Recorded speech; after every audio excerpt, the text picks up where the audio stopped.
इतनी संख्या में इस गर्मी में यहाँ पर उपस्थित सभी सिकंदरा विधानसभा क्षेत्र के देवतुल जनता,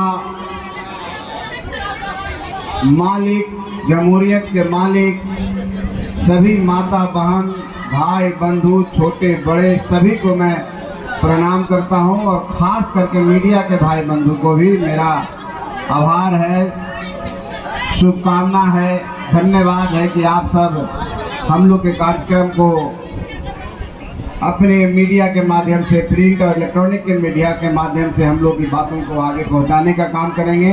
तो आप सबका बहुत बहुत धन्यवाद, बहुत बहुत आभार।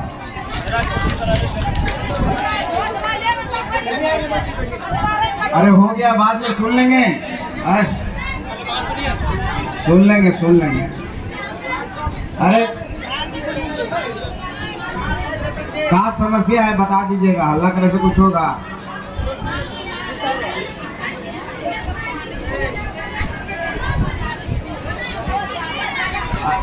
चुप हो जाइए, चुप हो जाइए, गाना सुनना है।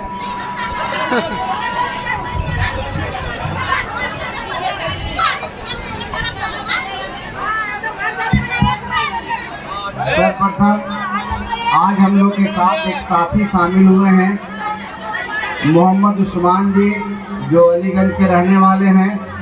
मैं इस मंच से उनका स्वागत करता हूं, उनको धन्यवाद देता हूं कि हम की विचारधारा को जान के समझ के हम लोग की पार्टी में शामिल हुए हैं। उनका हम स्वागत करते हैं। आप लोग जोरदार तालियों से बोलेंगे। अरे किन्हीं को बोलना है, आके बोल दीजिए माइक पर जो बोलना है। काहे हल्ला कर रहे हैं? उनको बुलाइए, तो उनको बोलने का मन है, उनको बुलाइए माइक पर। आइए, इधर आइए, बोलना है आपको, आइए बोलिए माइक से।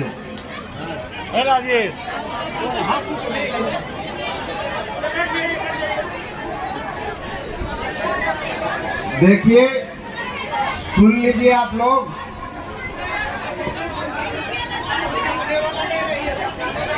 हमारी सरकार एनडीए की, हट जाइए उनके पास।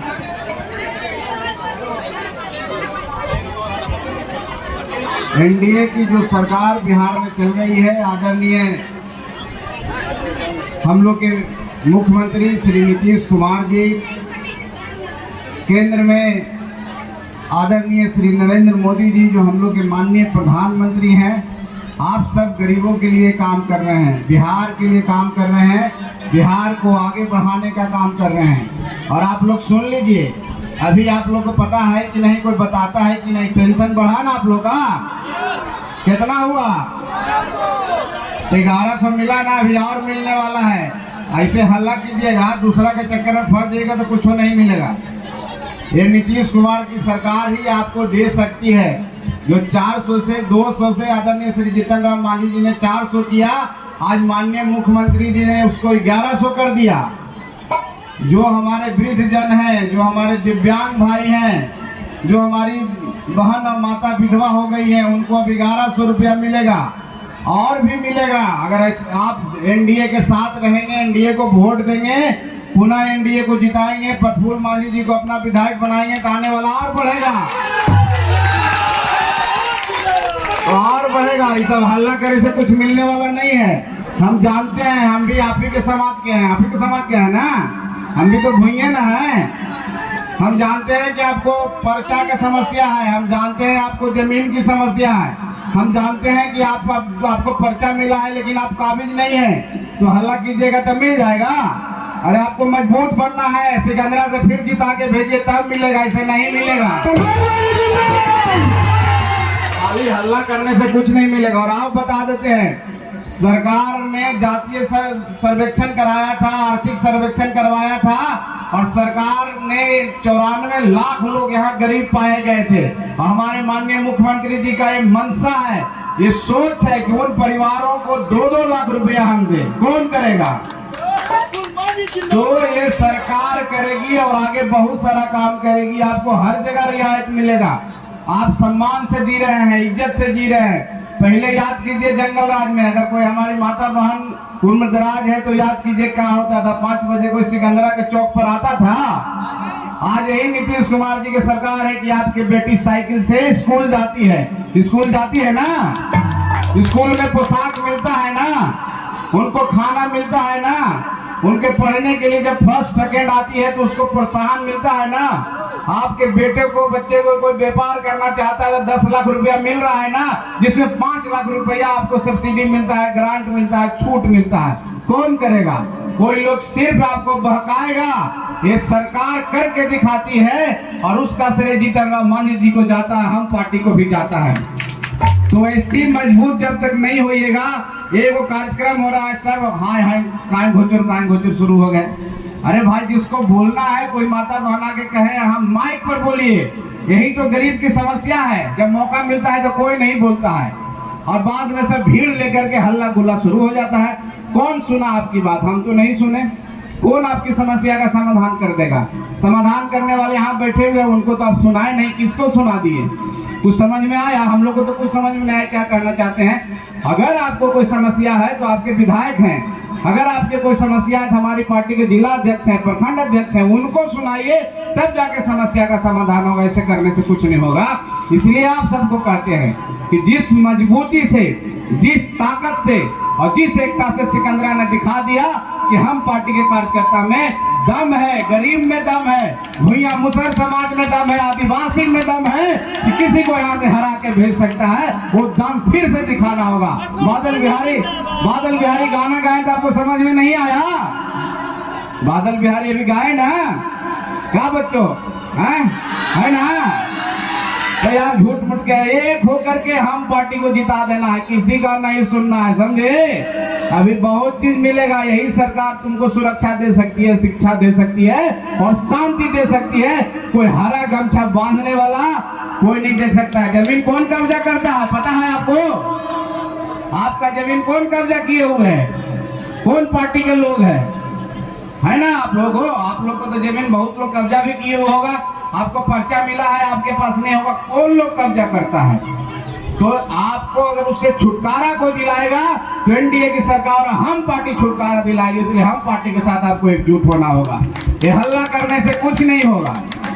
तो आप इतनी दूर से आए हैं, इतनी गर्मी में आए हैं और आपको कुछ बात सुननी चाहिए कि सरकार मेरे लिए क्या कर रही है, हम लोग को आगे सरकार को जिताएंगे तो हमारे लिए क्या करेगी।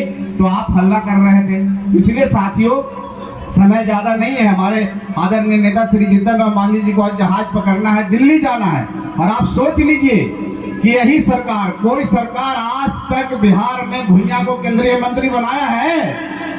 नरेंद्र मोदी की सरकार ने बनाया है, आपको सम्मान देने का काम किया है। हम पार्टी आया था, हमने भुइया के बेटा विधायक बनने कभी बना था कोई? तो किस पार्टी में दम है? हम में दम है। हम ही पार्टी आपको विधायक बना सकते हैं। हम बैठे हुए एक कोई भाई, हमारा बेटा, हमारा कोई बंधु फिर कोई विधायक बन सकता है, इसमें से कहीं से बन सकता है। तो आपको कोई बना सकता है, गरीबों की कोई सेवा कर सकता है, गरीबों के लिए लड़ाई लड़ सकता है, तो हम पार्टी है। इसलिए हम पार्टी के साथ खड़े हो जाइए। आपकी जो ताकत है, आपको देख के लोग डर रहा है, देख रहा है कि बाप इतना एक छोटा सा जगह में इतना लोग समा गया। जहां हम पार्टी चलता है, जहां जीतन राम मांझी चलते हैं, वहां भीड़ चलने लगती है और उनको सुनने के लिए पूरा देश विदेश के लोग हैं। तो जिस तरह से दशरथ मांझी जी का नाम था, पहाड़ का सीना चीर करके रास्ता बनाए, आने वाला समय में जीतन राम मांझी जी को भी गिनाएगा कि पहले भारत के प्रथम केंद्रीय मंत्री बनने का श्रेय इनको हासिल जाता है। तो ये तो गौरव की बात है। उस गौरव में आप लोग हल्ला कर रहे हैं, सुन नहीं रहे हैं। इसलिए सभी माता बहन से नहीं कहेंगे, ज्यादा हम भाषण नहीं देंगे, बहुत बोलते हैं लेकिन समय नहीं है। तो हम आपसे ही विनती आरजू करने आए कि फिर आएंगे आपके बीच में। आपसे सिर्फ इतना ही कहते हैं, अपने भाई से, समझे नौजवान साथी, मोबाइल यूज करते हो ना, पूरा फेसबुक पर जिंदाबाद लिखना, पूरा वायरल करना, समझे? मांझी ब्रांड हो ना, किसी से डरते नहीं हो, डरना नहीं है, पूरा करो। इतना ब्रांड, इतना इसको वायरल करो कि लोग तुमसे डरना शुरू कर दे, तुम्हारी ताकत से, वोट की ताकत से। तुम्हारे पास ठीक है पैसा नहीं है, लेकिन वोट इतना ज्यादा है कि किसी को बना सकते हो और किसी को बिगाड़ सकते हो। ये ताकत दिखाना है हमको, और सोशल मीडिया के माध्यम से दिखाना है। चुनाव आएगा तो वोट के माध्यम से दिखाना है, तभी जाके हमारा कल्याण होगा, हमारी बेटियों का कल्याण होगा, हमारी माताओं का कल्याण होगा। ये सरकार जीविका के जो हमारी बहनें हैं उनको मानदेय दुगना कर दिया। 1,09,00,000 लोगों का इससे फायदा होने वाला है। उनको बैंक से जो आप समूह चलाते हैं, समूह से पैसा लेते हैं, पहले ब्याज ज्यादा देना होता था, अब 3% सरकार आपके उसमें से ब्याज देगी। तो सरकार सबके लिए काम कर रही है, अब आने वाला समय में और भी काम आएगा। इसलिए तैयार हो जाइए, लड़ाई लड़ना है, 25 का चुनाव आना है और हम का यहाँ से फिर से झंडा लहराना है। बहुत बहुत धन्यवाद। जय हिंद, हिंदुस्तानी अमर जिंदाबाद।